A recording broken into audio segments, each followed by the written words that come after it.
Yeah. Can I thank the Archdiocese? This is a privilege, and it really is a privilege. I was a bit scared when I realised that Archbishop Fisichella would be here. I've spent the last 6 months quoting him, and I'm kind of glad he's gone.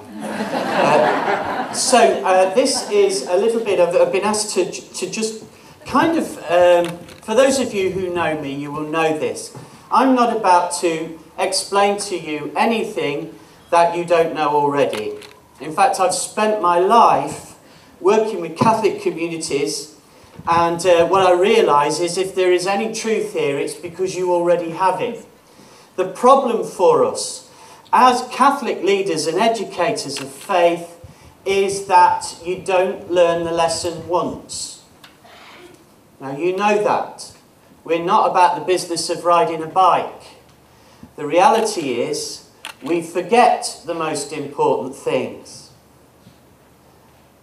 So, why are we here today? Well, I think we're here to remind each other, actually you're doing it already, that we are part of something bigger than us. And it's good for us. We need it. And so, in a sense, as I'm constantly saying, can we just be clear? Can you just, forgive me, head teachers, can you just lay down your weapons of control for an hour and breathe that sigh of relief that says, welcome back to a staff room. You lost it when you were appointed. You couldn't wander into that staff room and be the person you were. But here, you're among people who care about what you care about. And for just an hour, I'm talking to myself as well, let us lay down the desire to be impressive and be ourselves. Because you're in good company. And the person sitting next to you is just as close to chaos as you are.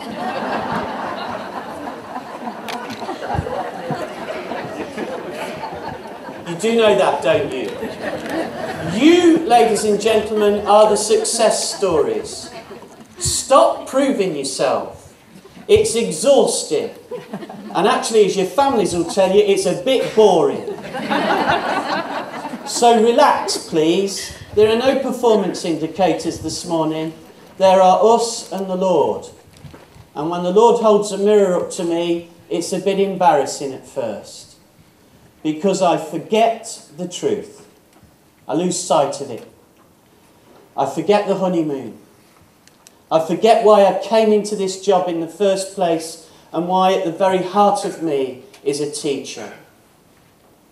Actually. And I want you to just go back to that honeymoon this morning and remember that you came into this work for good reasons. And you have been bashed in the tides that come and go. But inside you is a good, beautiful, wonderful disciple. And on a bad day, we forget it. Right? It doesn't make us bad people, we just forget it. We can fall out of love just as easily as we fell into it. Get on with it then. All right. So one of the things I'm going to do is I'm going to make sure we finish on time. Is that all right? So wherever we get to at 11 o'clock, I'll stop. Because I know I can go on till 3. So this is it. This is the picture I'm using a lot at the moment. You know this picture. I just want you to look at it for a second. On this side of the picture, just want you to look at this. There's 2 owls. By the way, somebody was just saying to me at the table there, I will send this presentation to the office. So they'll be delighted to know that they can send it out. If you would just ask them. Over here is same as it ever was owl. Same as it ever was owl. This is the owl inside you. That comes out with phrases like, I remember the last time we tried this. Or, we don't do it like that here. Same as it ever was owl, has not had 40 years of teaching experience. They've had 1 year of teaching experience 40 times. It's slightly different. Same as it ever was, owl is a champion of the familiar. Okay? There are 2 or 3 of them in your staff room. But they're also in you. And same as it ever was owl isn't a bad owl. It's a good owl. This is the owl that says inside you, if it ain't broke, don't fix it, owl. Okay, that's you when you're being that owl. Over here is a different owl. This is... Ooh. Owl. That's all. Just... Ooh. And ooh, owl is just going, oh, do you know, I've not looked at it like that before. All right? And that owl is in your staff room too. He or she is closer a little bit to your newly qualified teachers. That's why you like appointing your own staff, because there's still a little bit more of them that goes, ooh. All right? But that owl is in you too. And a lot of our stress is fought between those two. They're both. It's like all the great religious paradigms. They're both in us. And the church is presenting to us a little bit of a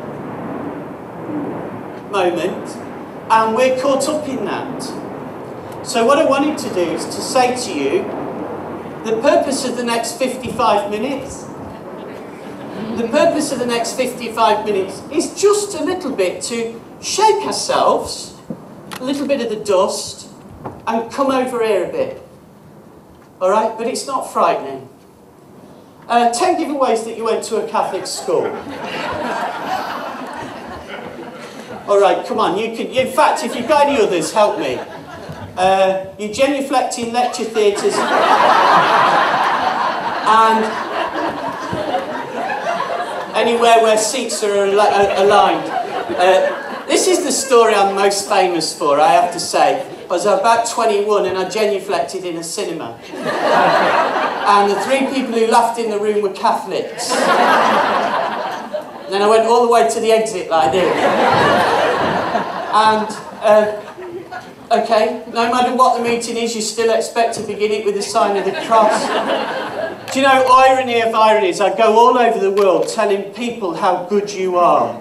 I really believe in Catholic schools. My children ended up not in a Catholic school because we're in one of the few parts of the country where there isn't one, which is a kind of irony, really.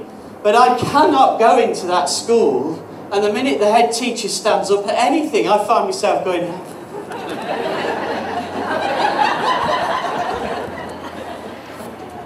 if someone says, have a nice day, you reply, I'm with your spirit.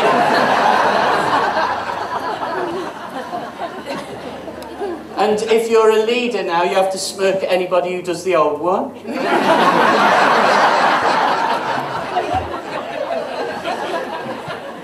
You ring up your kid's school and think it's normal to hear the secretary say, Our Lady of Perpetual Succour. Have you ever thought what that must be like for the secular man who's just ringing up to... See, Our Lady of Perpetual Succour, that's normal. We don't hear anything odd about that. You couldn't recite the creed without 200 people helping. If you don't believe me, try it at home tonight. Try and get to the end of the creed without a parish. You made up your sins that you confessed in the confessional because you couldn't think of any. I always loved that idea, the idea when I was a little boy that I used to lie in the confessional.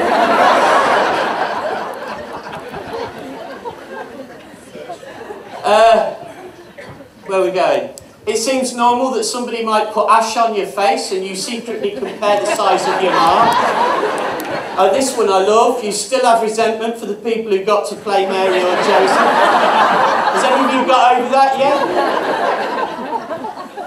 Even though you recognise the verses, you couldn't find them quickly in the Bible because you're a Catholic. Now, I just put those, so that's kind of the same as it ever was. If you grew up as a Catholic, if you were immersed in it, it's kind of just part of you. It's imbibed in you. You, as our Archbishop taught us this morning, you're just in the culture of it. You're probably a little bit like me, I don't know, but I was fortunate. I had 2 parents who loved each other. I would see them standing next to me at Mass on a Sunday. They believed. My dad died recently. He died believing. I grew up with that. It's amazing. It's amazing. I could almost take it for granted. Have you any idea how familiar it was? I was immersed in it. That's what baptism is. And one day, you're like that lady in Derby that I saw who got on the bus and put her hand in the used tickets and then went like this. and it's just because it's part of you. It's part of your being. Now, in actual fact, to somebody who hasn't experienced that, this is very strange. The first time I took my girlfriend, who would later become my wife, to Mass, she said to me, after we're driving home in the car, I thought she'd want to talk about transubstantiation. Not a word of it. We're driving away from that Mass and she said to me, if you ever take me there again. I thought, oh, this hasn't gone very well, has it? She said, you make sure you tell me when to stand up.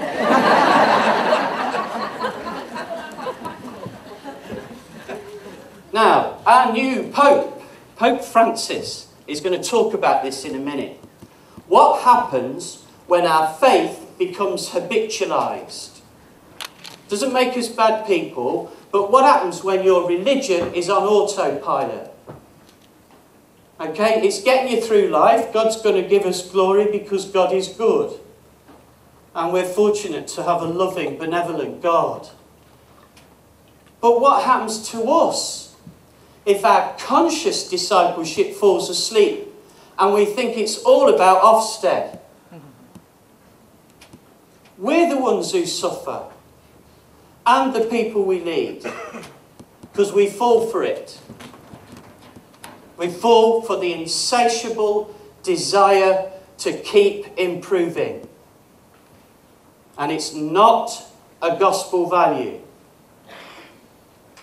Get on with it then. All right, so here we go. We're going to do 3 things, a little bit quicker than I thought I would, because we're still on target.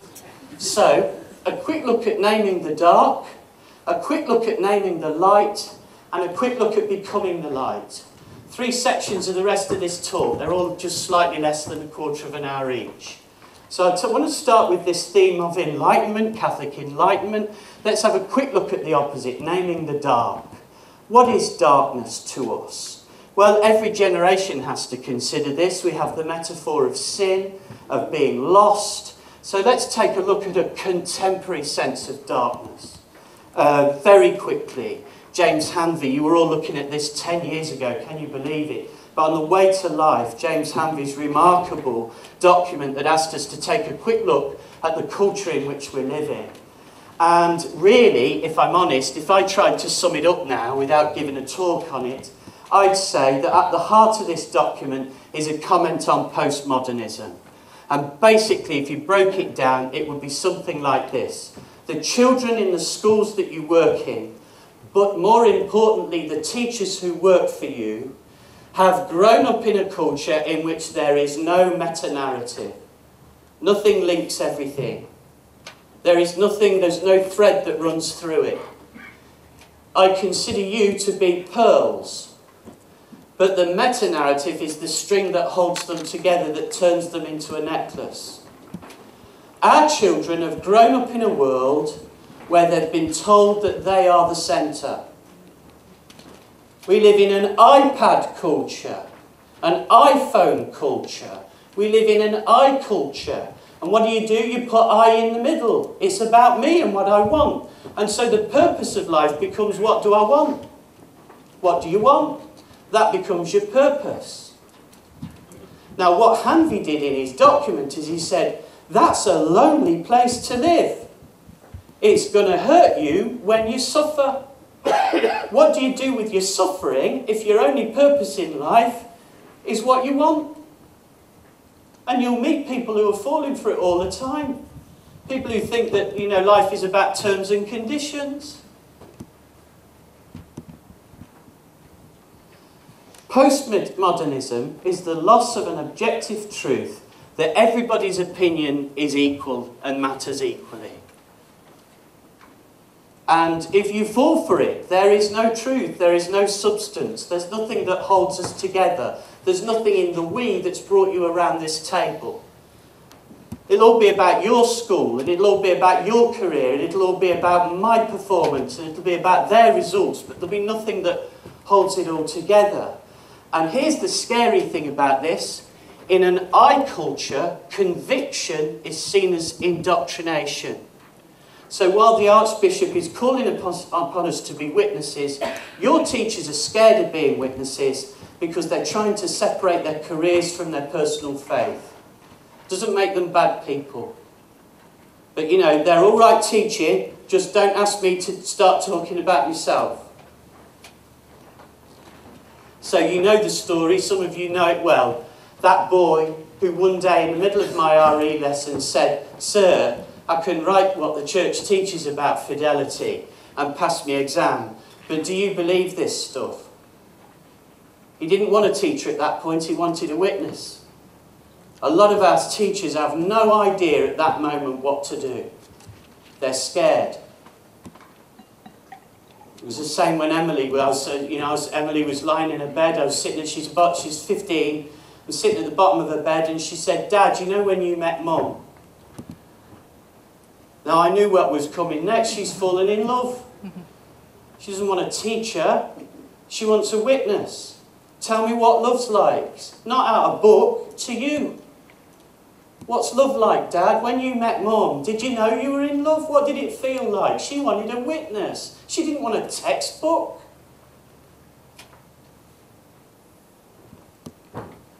This is what we're up against. Faith is a kind of mental illness, one of the world's great evils, comparable to smallpox virus, but harder to eradicate. And some people think that's clever. I'm not going to do this now because we're going to run out of time, so I just want to move on slightly.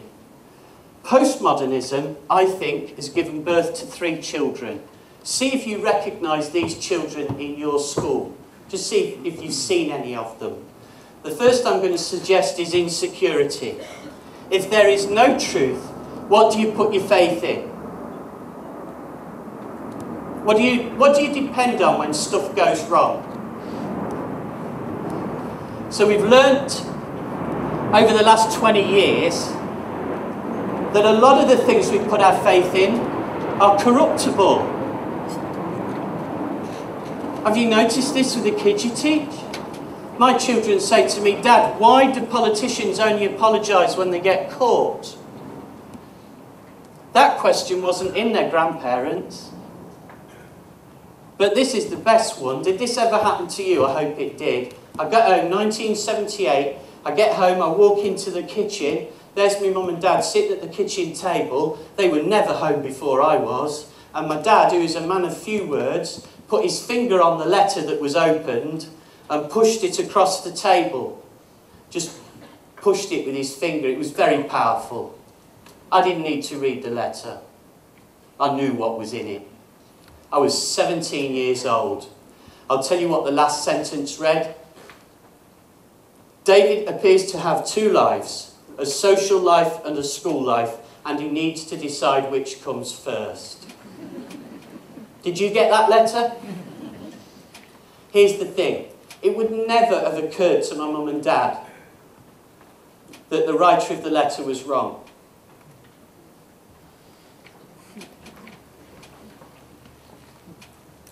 See, if there's no truth that runs through things, if there's nothing that's trustworthy, you lose your security. And then one day you wake up and you can find Jesus in your frying pan. Because like you kind of just go, it's just fun. The second is idolatry. I won't spend long on this. The scriptures talk about idolatry as a bit of a distraction. And people like Bishop Kieran Connery is talking a lot at the moment about really it's shopping that's become idolatrous. It's not, it's by the way, for those of you who love shopping, I'm not about to diss shopping. Shopping's good. If I spoke out against shopping, my wife and my daughter would leave me. But what happens when it's shopping that starts telling us who we are? You're worth it.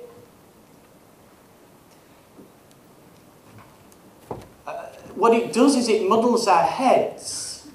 I love this. I saw this recently. This is one of McDonald's recent campaigns. Tell them you got stuck behind a tractor. It's just a clever way of saying, look, on the way home, stop at one of our places and tell them you got stuck behind a tractor. It's fabulous, really. But you know, it's interesting what it does over time. In Evangelii Gaudium, the Pope is saying to us, one of the problems we've got is that we've fallen for it. We think it's all about what we buy that tells us who we are. I don't know whether you've noticed this, just a little bit of a distraction for a moment. Did you know you can buy faith in a bottle? It's now a perfume. And for those of you that are serious about your faith, you can even buy essential faith. That's for you fundamentalists. You got faith and then you got proper faith. All right, but you can also buy hope. It's no accident that these perfumes have gone after the virtues that we believe come from our tradition. Why would you call a perfume hope? Or how about it'll come, joy. You can get joy in a bottle too. This is the Queen's preferred perfume. It's the most expensive perfume in the world. It's called Joy. You can also buy love. So now you've got hope, you've got all the great virtues, and if you're not into that, you can buy real love. And you can even buy eternity. And it's no accident that our advertisers have gone after the great virtues that are the hungers of our hearts and then sell them back to us. I like this one. You can buy grace. You can also buy paradise. And if you're not into that, you can buy beyond paradise. We've created new idols, writes Pope Francis. The worship of the ancient golden calf has returned in a new and ruthless guise in the idolatry of money. And it's confusing us. It's confusing us. The last of the three children I'd like to introduce to you is individualism. In the Times last year, there was a survey of what parents most wanted for their children. Number 2 was independence. I want my children to be independent. I just want you to think about that for a moment, from a Catholic point of view. We talk about communion, mutual dependence. So imagine we taught our children to grow up so they don't need anyone, and we called that a virtue.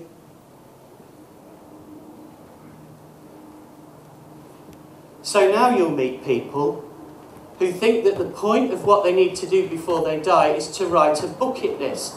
Now, if you've written a bucket list, by the way, it doesn't make you a bad person. And I just say that.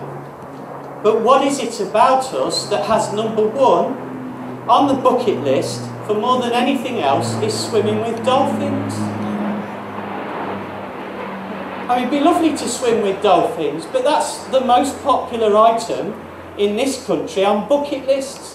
If I said to you, is that what you want before you die?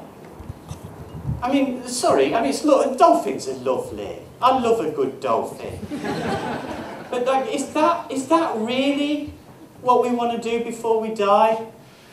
I was walking the dog. There's a cemetery not far from us, beautiful little gravestone, and it just had carved in the gravestone, "We're glad he was our dad." And I'd ask you, would that not be a better aspiration? That somebody might stick something like that on our gravestone and he swam with dolphins.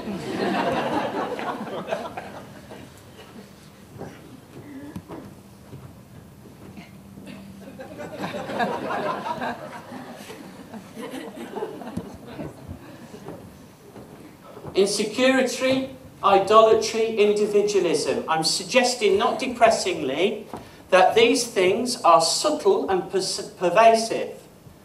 Are they in your school? Are they amongst your staff and your pupils? You've got 2 minutes to tell the person sitting next to you, and if you don't like them, this is your opportunity to move. 2 minutes, have a quick talk to each other.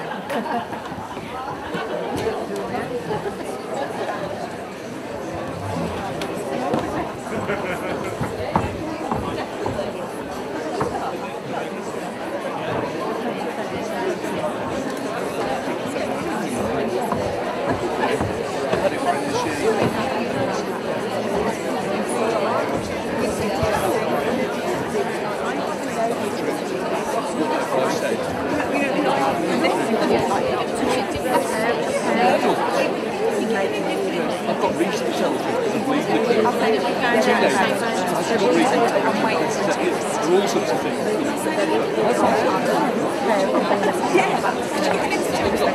But it is that, isn't it?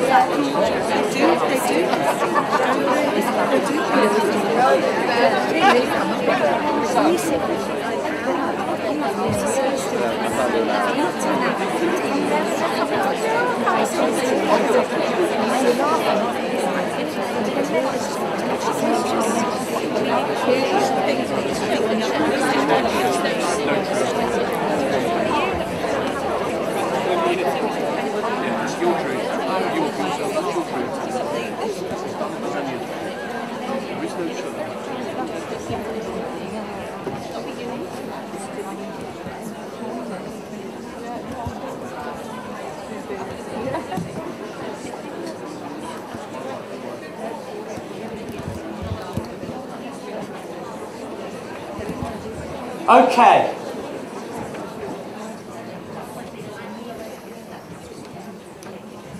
Just over half an hour to go till coffee.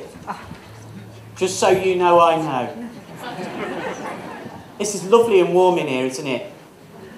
But what a fantastic venue this is, by the way. It's so thrilling. I got here last night and I just thought, wow, this is fabulous. They must like you an awful lot. So how does the Pope tackle this pervading, if you like, opposite to enlightenment, which is the confusion that comes with postmodernism? And what I want to do is to move on a little bit, because it's not where you'd imagine he'd start. In fact, this document, Evangelii Gaudium, is very powerful. If you haven't had a chance to read it, I would encourage it over the summer, genuinely. But here is the Pope taking the temperature gauge of the world, particularly, I believe, the North and the West. And what he's doing in this document, in a sense, is saying, we've got to return and put the right things at the heart of what we do. And he doesn't begin with, aren't we bad? The interesting thread, there are a number of them that runs through the document, is the rediscovery of the virtue of joy as the beginning of enlightenment. Now, how does he write it? There are Christians whose lives seem like Lent without Easter. Now, I just want to ask you for a minute. Does your faith, your life in the church, your contribution to the mission feel a bit sometimes like Lent without Easter? Like we might be doing the work and losing our joy? Supposing one day the message for us as leaders, don't be alarmed, turned out to be, cheer up. We've had 20 years of being exhausted. Everybody's trying to prove themselves. And we're losing our joy. And when you lose your joy, ladies and gentlemen, people don't believe you. That's the interesting thing for me. Don't get too serious, she said. We've been married about 15 years. We had that off when the children were really little. And she said, don't get too serious. I didn't marry a serious man, I married a man who made me laugh. She said, I didn't marry a fat bloke either.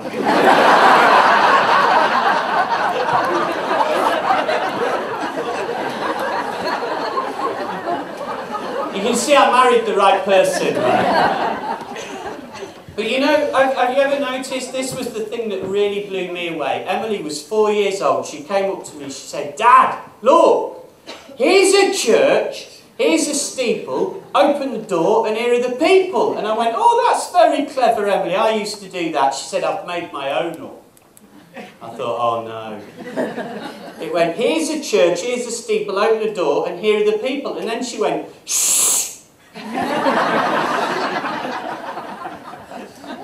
And I thought, do you know something? The Almighty, that little girl, has a divine origin and an eternal destiny, and I taught her that the first words God had for her was shush. Is that likely? Is that likely? Shh. Ladies and gentlemen, I'm here to tell you that from time after time, I would start acts of worship in halls like yours by going, in the name of the Father and of the Son and of the Holy Spirit. And it didn't mean what the Archbishop meant. It meant, shut up, I'm starting. That is not prayer. That's control. And control isn't a bad thing. If you read Corinthians, you know we need control. But what happens when we lose our joy? In our marriages, in our homes, and in our careers. I met that woman 2 years ago. She said to me, my husband's retiring this summer. I said, oh, you must be really pleased. She said, I am not. Here comes the punchline. She said, what am I going to do with him? Question, here's the heartbreak. She had no idea who he was without his job. Now, we're not going to do that, are we? The church isn't asking us to do that. We've got to stand in the lonely place and dare to be ourselves. I like this one. An evangelizer must never look like somebody who's just come back from a funeral. Ladies and gentlemen, that is now church teaching. Or, here's an interesting one.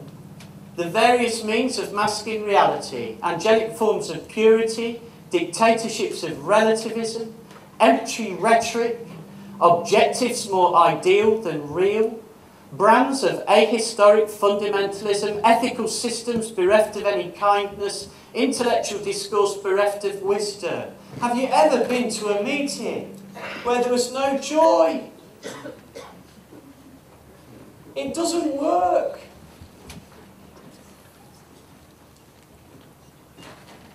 This is lovely.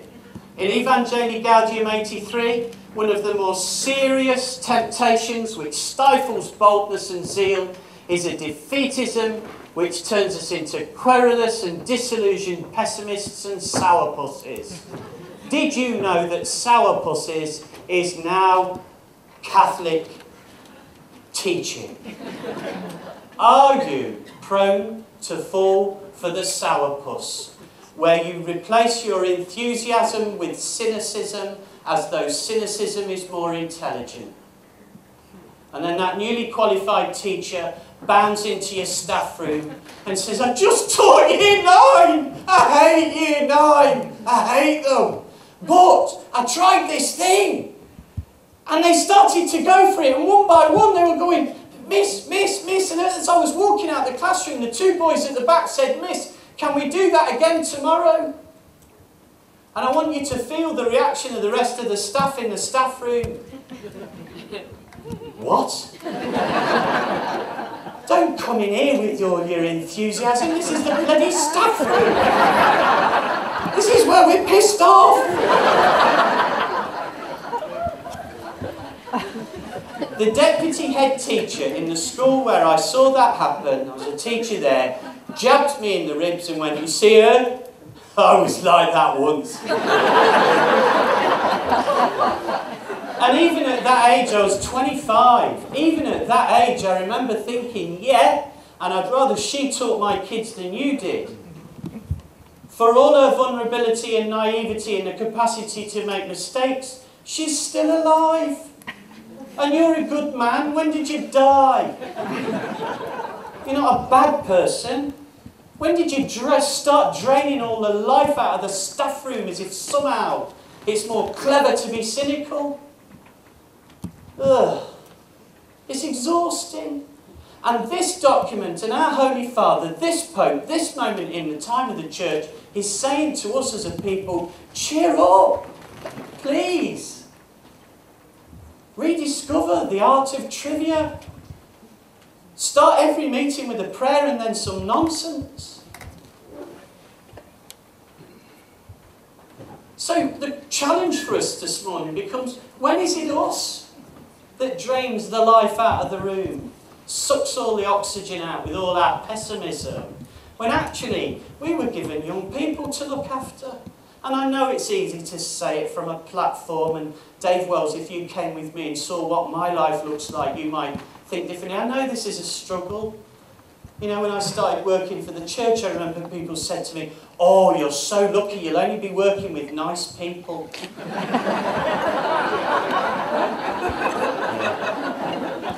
I love the fact that we've got a few priests in the room going, yeah. Okay, we're nearly there. So let's name the light in this document. If we talked about the danger of a cloud or mist descending, let's talk about the opposite to darkness. And in the Catholic tradition, what does Pope Francis offer us as enlightenment? The new light. Well, look at how he writes. The great pragmatism of the daily life of the church, in which all appears to be proceeding normally, while in reality faith is wearing down and degenerating into small-mindedness. Have you ever come across small-mindedness in the church? You probably haven't in this diocese, but if you come down to the Plymouth diocese, I can introduce you to it. All you have to do, if you don't believe me, is go into your local parish and move a statue. That's all you have to do. You will start a fight that will go on for decades. So let's have a quick look and see if there's any small-mindedness in your staff rooms. Symptoms. New ideas start to annoy you. Now, I know that wouldn't happen here, but down where I'm from, you always get the archetypal caricature in the staff room who will go, "I remember the last time they dreamt this one up, and it didn't work then." A few more symptoms. You arrive at inset days believing they're pointless, but worth it for the networking. I know you never have thought anything like that. You put your name on your cottage cheese.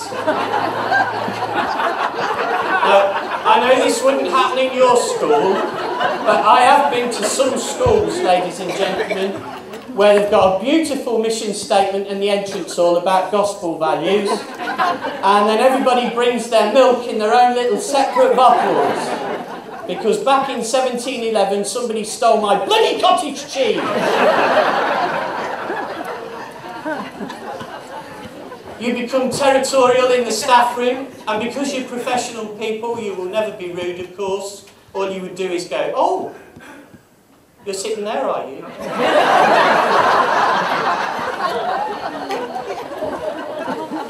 You know they put the towels out.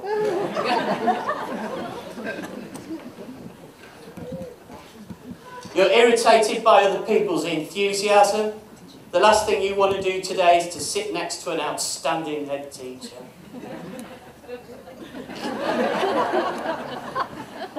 Practical, mundane tasks become appealing. Do you remember in the old days when you had stress and you just go and sharpen a few pencils? What's the version of that these days? I was in Newcastle and Hexham head teachers a couple of years ago. I said, "What do you do with your stress? How do you relieve stress?" One of the guys said to me, "Oh," he said, "do you know, Dave, I love it. Summer evening, come home and mow the lawn." He said, "It's the only thing I ever feel like I finish." It's interesting, isn't it? Interesting. And I thought to myself, it's about my age, and I looked at him and I thought, you know, I bet once you and I, we were on dance floors. And you catch her eye, and she might give you a glance back that said, "Perhaps." And I bet you then, in those days, we never dreamt that one day we'd be at a conference and somebody would say, "How do you relieve stress?" And you'd say, "You mow the lawn." What on earth happened to sex, lady? That's not something you expected this morning, was it?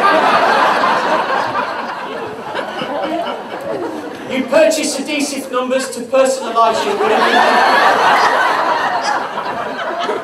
Imagine waking up one day and thinking, "I am not having my rubbish mixed up with next door's rubbish." And then one day you don't tell her that you love her because she already knows. You don't tell her that you love her because she already knows. You don't tell her that you love her because she already knows. Don't get too serious. I didn't marry a serious man. I married a man who made me laugh. You know, she said to me, it was one of the hardest things I ever heard in our marriage. She said to me, David, we can live like this. We can bring up 3 kids and they'll be all right. And they'll do okay at school. And they'll give you some clock or a watch and say thank you one day. We can live like this if you want to.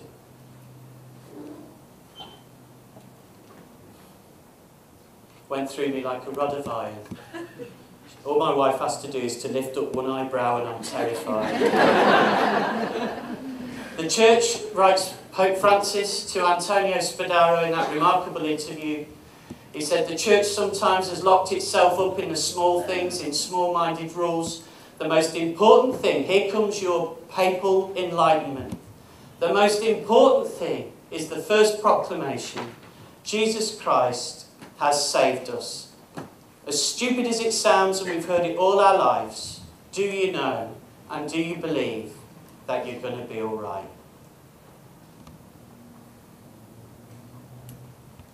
That he loves you, even if you require improvement.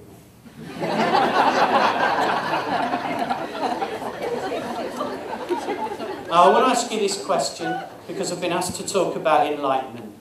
The only way we can survive as enlightened communities is if Christ is at the very epicentre and not our need to justify ourselves.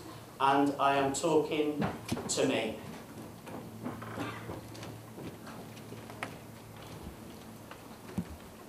This is Jeff, my secretary's husband, on holiday, and here's the whole picture. And I use this all the time. You find your version of this.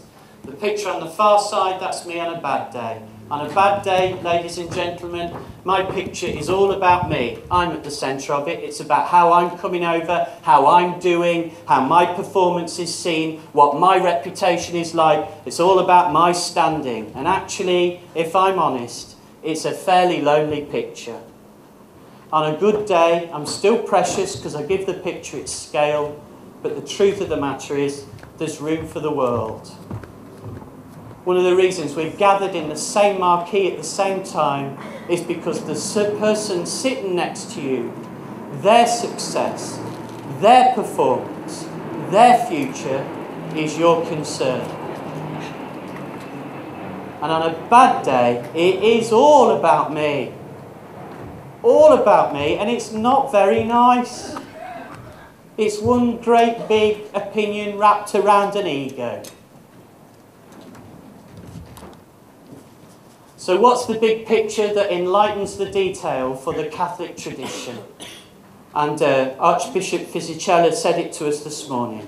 I think this is the linchpin of the document, and it comes in Evangelii Gaudium 3. I think that this is what it's all about. The document, if you said to me, pull out a sentence that epitomises this document, it would be, I invite all Christians everywhere at this very moment to a renewed personal encounter with Jesus Christ. And I just want to ask you this. You are remarkable, successful, effective people. Yes, you are. The truth of it is, in becoming that, have you lost your relationship with him? And is he part of you? Are you talking to him? And is he speaking to you in the daily circumstance of your lives? Or, like me, have you become in danger from time to time of being too busy for the Lord? That's it, really. That's the document. Who's at the centre of it all?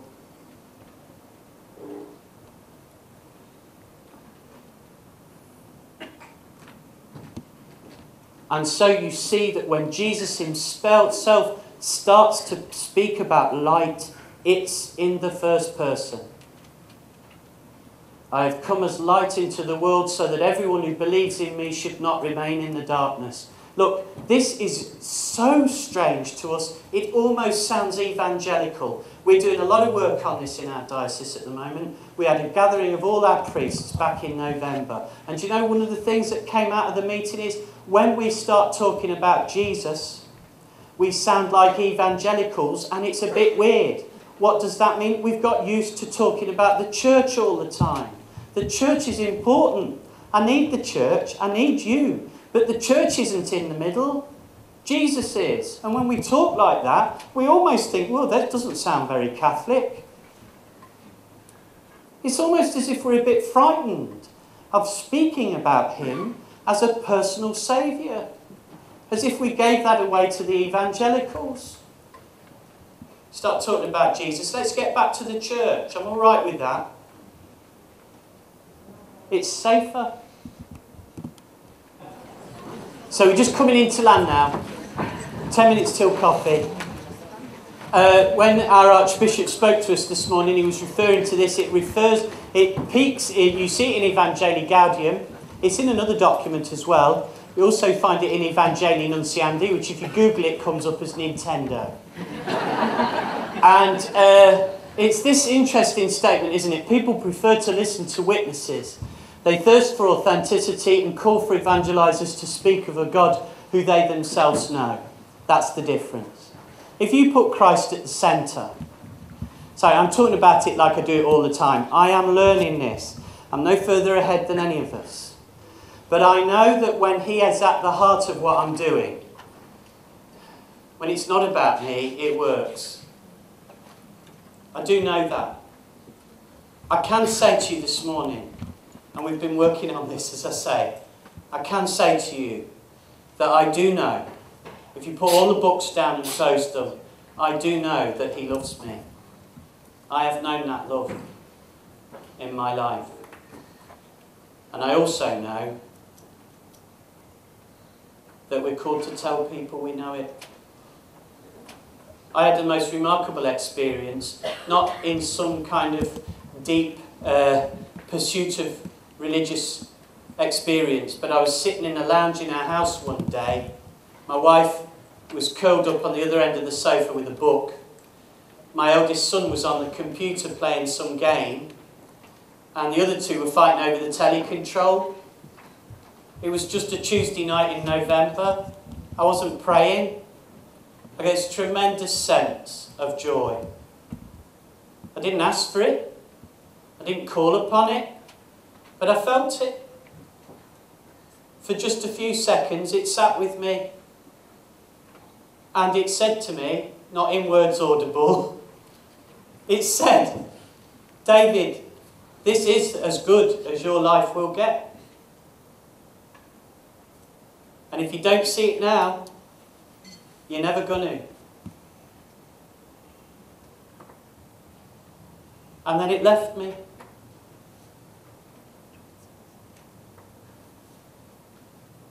Now you all think I'm mad.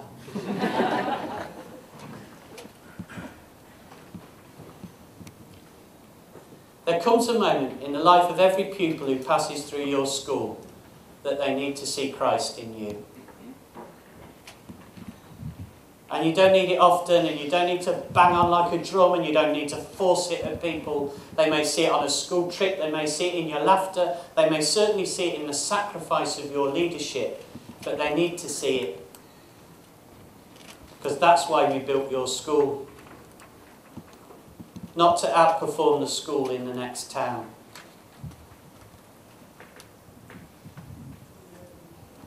The last thing I wanted to mention was just a brief thing on becoming the light. If it is to be Christ within us, what does that look like? Well, if you're anything like me, I like my trivia. I like sport. I like Friday nights. Tonight when I get home, I'm not going to get home and read a religious book. When I get home tonight, I'm going to open a bottle of wine. I'm going to chat with Alison. We're going to talk nonsense. So what does becoming the light look like when it's that ordinary? Well, have you ever noticed this call to be light and salt? We have to stand out a bit, you know. And what does that look like? Well, I just want to ask you a question for a minute. When you go back to school, right, were you the clever kid, or were you the kid that copied the clever kid? You look at that picture, right? Which one were you?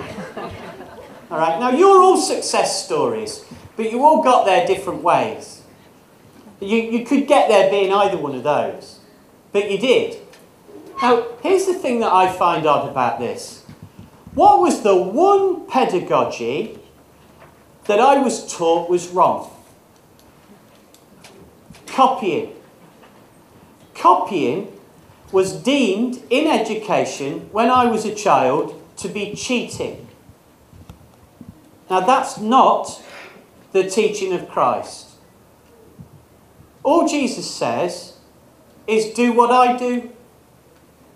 If you try and properly understand it before you do it, you'll miss the point. He sent the disciples off ill-equipped, unprepared, and without equipment, and said, copy me. Now, I'm sorry, but which bit of that did we not understand? Let me just show you. That's cheating. That's cheating. What he's done there is he's put a false arm on the table. Right? Yeah? What he's done there is he's put a false arm on the table and he's got a phone. Now, personally, I know you're going to be horrified at this, but I'd give him an A star anyway. All right, just for having a false arm on the table. That's cheating. Oh, stop it. What does it mean to imitate Christ? Well, think about how you learnt to be a man for a minute. Think about how you learnt to be a woman. Do you really think that you went on a training course? And interestingly, if we're going to be light to the world, what's the one instruction we've been given? It's just do what I do and see what happens.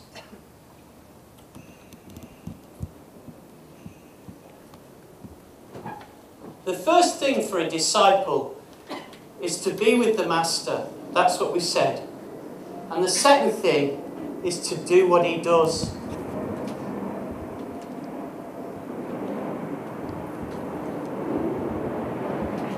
We learn to do almost everything by copying.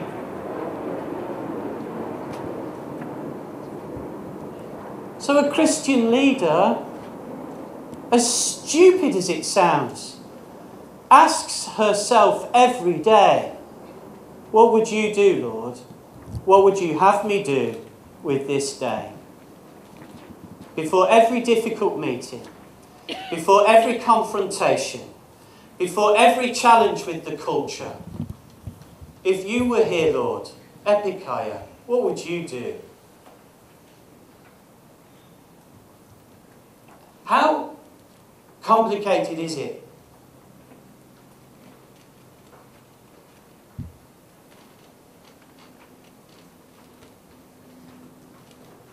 To imitate Christ is a beautiful experience and a bit paradoxical, says Pope Francis.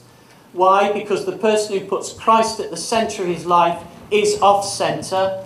The more you unite with Jesus and make him the centre of your life, the more he makes you abandon yourself, decentralise yourself, and open yourself to others.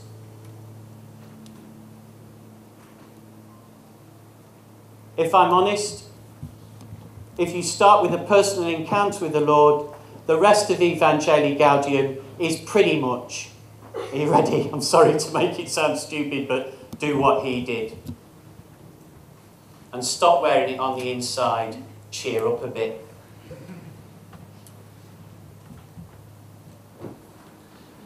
Will an encounter with your school be with people who are acting like Jesus because they see in him something worth imitating?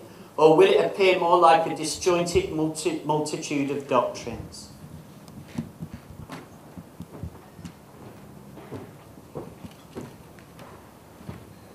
So to finish, two stories. one about joy and one about mercy. Firstly, joy.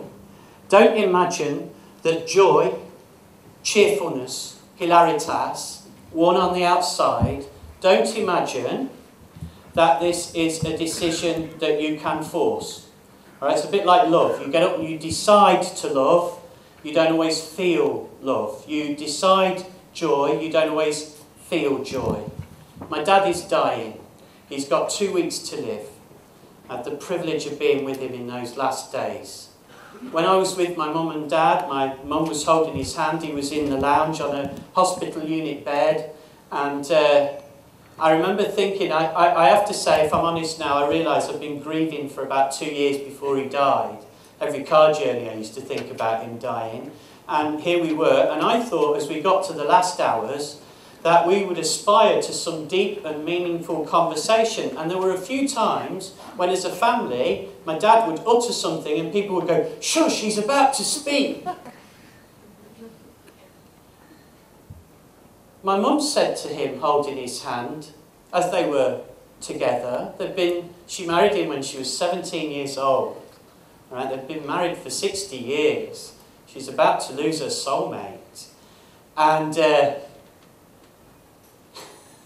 she said to him, do you know something, John? Those traction engine shows we went to, I never liked them. And he said, you know, we used to go to Lourdes. I hated Lourdes.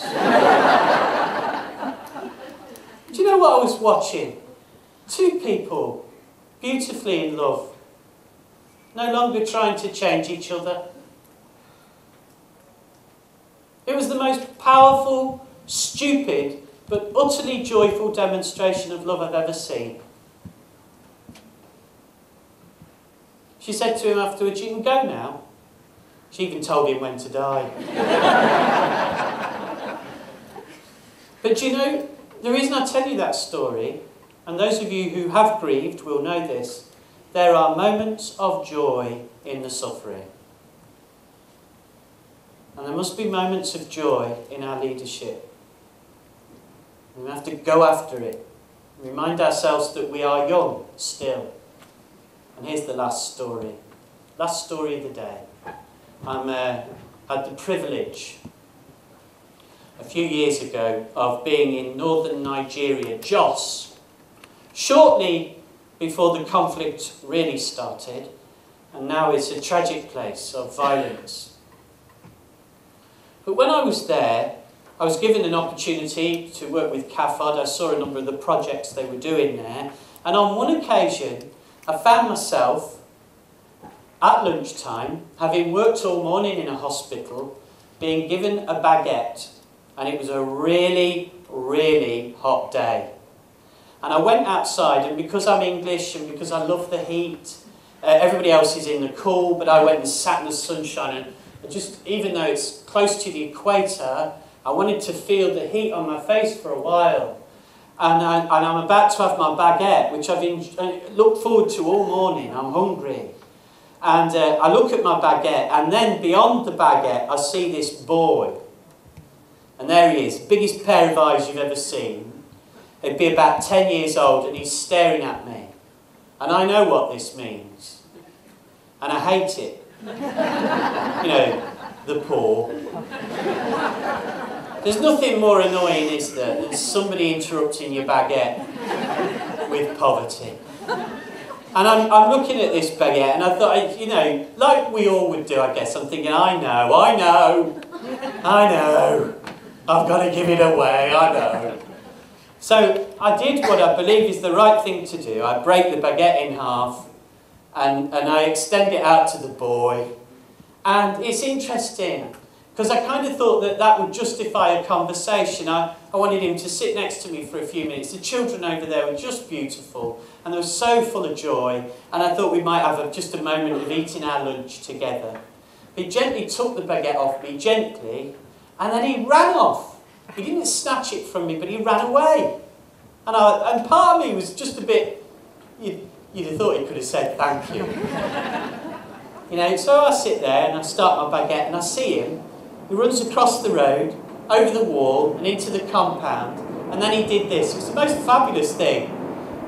Kids appeared from everywhere, and he started breaking them into wool-bite pieces and giving them out.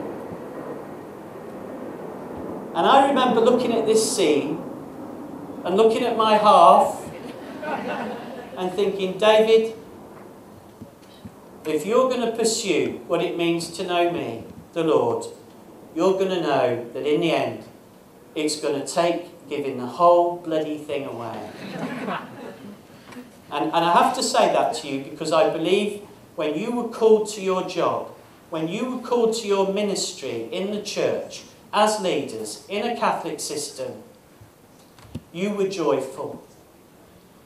And I want you to return to that joy and pursue it in prayer, because ultimately, much more is going to be asked of us, even than we've already given.